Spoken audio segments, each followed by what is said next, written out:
আসসালামু আলাইকুম। পেয়ারা লাগাবেন ভাবছেন, কি জাতের পেয়ারা লাগাবেন এখনও সিদ্ধান্ত নিতে পারতেছেন না? তাহলে আর দেরি না করে এখনই নিয়ে আসুন গোল্ডেন এড থাই পেয়ারা, সবচেয়ে উন্নত জাত।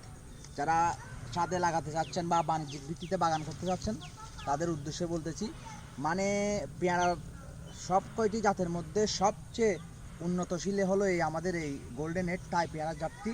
আপনারা হয়তো লক্ষ্য করতেছেন ভিডিওতে, এখানে ছোট থেকে শুরু করে বড় সাইজ থেকে শুরু করে ফুল থেকে শুরু করে সব রকমের পেয়ারাই গাছে ধরা আছে। মানে এটা আপনি 12 মাসে ফলন নিতে পারবেন। আর পেয়ারার স্বাদ অন্যান্য পেয়ারার তুলনায় আমি মনে করি খুবই মিষ্টি জাতের একটা পেয়ারা।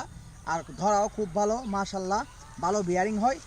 এই ছোটো এই গাছটির বয়স মাত্র 1.5 বছর, 1.5 বছরও হয়নি এখনও, মাত্র 13 মাস বয়স এই গাছটির বয়স। কী পরিমাণ পেয়ারাদের ধরে আছে আপনারা হয়তো লক্ষ্য করতেছেন।